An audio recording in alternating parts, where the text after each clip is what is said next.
Olá, eu sou Patrícia Lins, psicanalista, e esse é o meu canal no YouTube. Seja muito bem-vindo.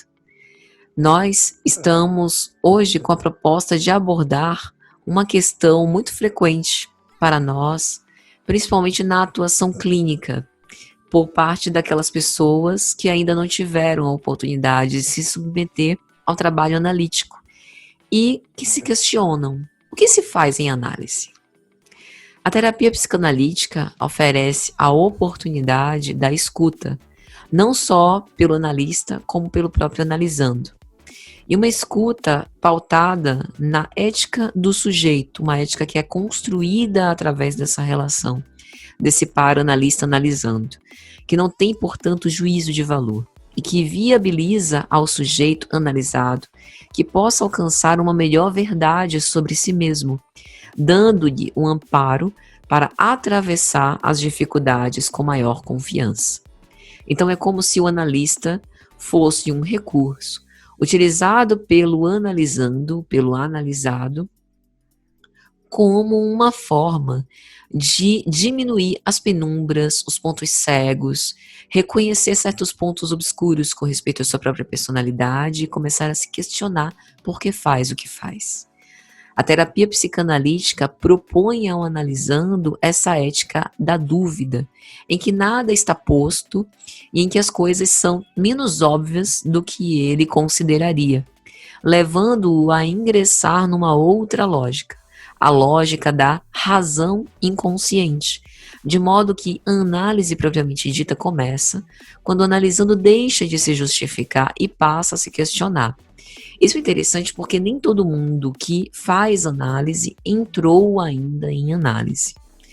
Quase sempre a gente começa com aquela imagem de ter alguém que eu admiro, que me chama a atenção, em quem eu confio por alguma característica, por algum traço da história, por alguma coisa que eu não sei identificar muito bem, mas que eu me sinto à vontade para falar dos meus conteúdos mais íntimos, daquilo que me gera sofrimento, né? E eu decido iniciar esse processo de análise. Entrar em análise pressupõe eu não querer mais ser apreciada, elogiada, aceita, validada pelo outro.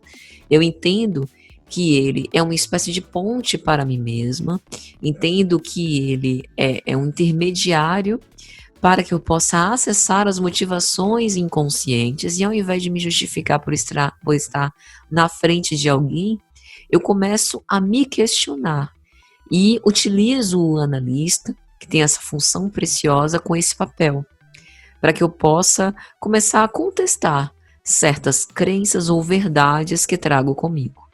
Então a análise é uma composição de 4 mãos, que nunca se fecha no sentido assim de uma completude, como acordes que estão sendo criados e harmonizados. Nem tudo na análise se encerra de um modo pacífico, acomodado, mas sempre abre questões. Então a análise ela se preocupa muito mais, ao invés de fechar questões, em abrir questões.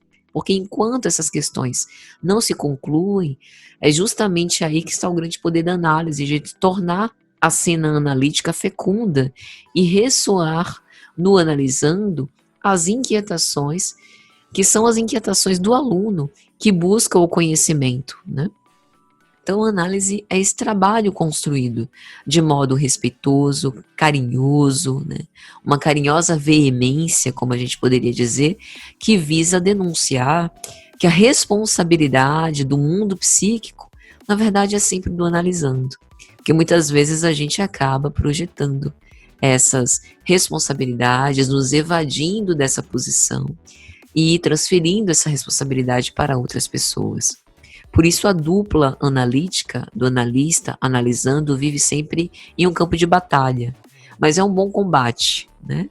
No qual ora se avança, ora se recua, ora se é atingido, mas sobretudo onde sempre são criados esses espaços transformadores para o crescimento e para novas possibilidades.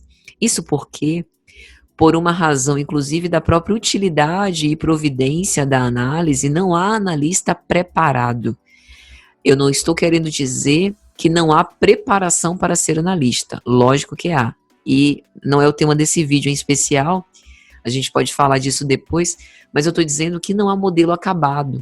Aquela pessoa bem resolvida que senta na função de analista, desculpem decepcionar vocês, né? Mas não tem perfeição de nenhum lado. E é importante que assim seja. Porque o máximo que a gente consegue é um analista informado. Um analista que se conhece por conta do processo indispensável para analisar da sua própria análise, um analista informado pela teoria psicanalítica, um analista informado pela visão de um supervisor com respeito aos seus casos, um analista que improvisa muitas vezes, mas não é que ele improvise como se o seu trabalho não fosse sério ou não tivesse bases seguras. Ele improvisa porque a improvisação é própria da relação que se impõe. O analista se depara com aquilo que não é esperado, com aquilo que é surpreendente para ele e para o próprio analisando. E ele tem uma função e uma importância muito grande no processo de análise, que é de infiltração. É como se fosse, às vezes, como aquele agente que foi plantado na cena do crime com o objetivo de saber qual é a verdade, né?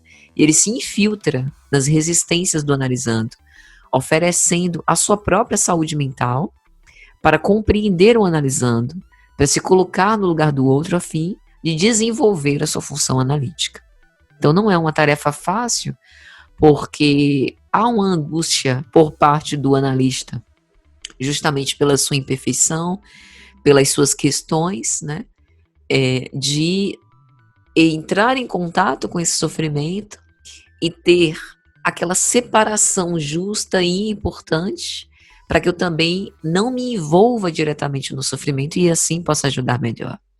Então, a análise é uma grande aposta. O analisando, ele é encorajado a não tudo saber, mas sobretudo a se indagar.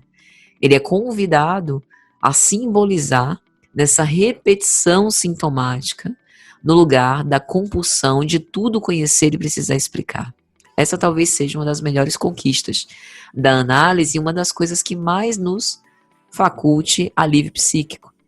Porque se o sintoma neurótico vem das resistências operantes que acabam distraindo o analisando do reconhecimento dos recursos psíquicos que dispõe para enfrentar o seu sofrimento, a análise visa justamente levá-lo a reconhecer uma melhor verdade sobre si.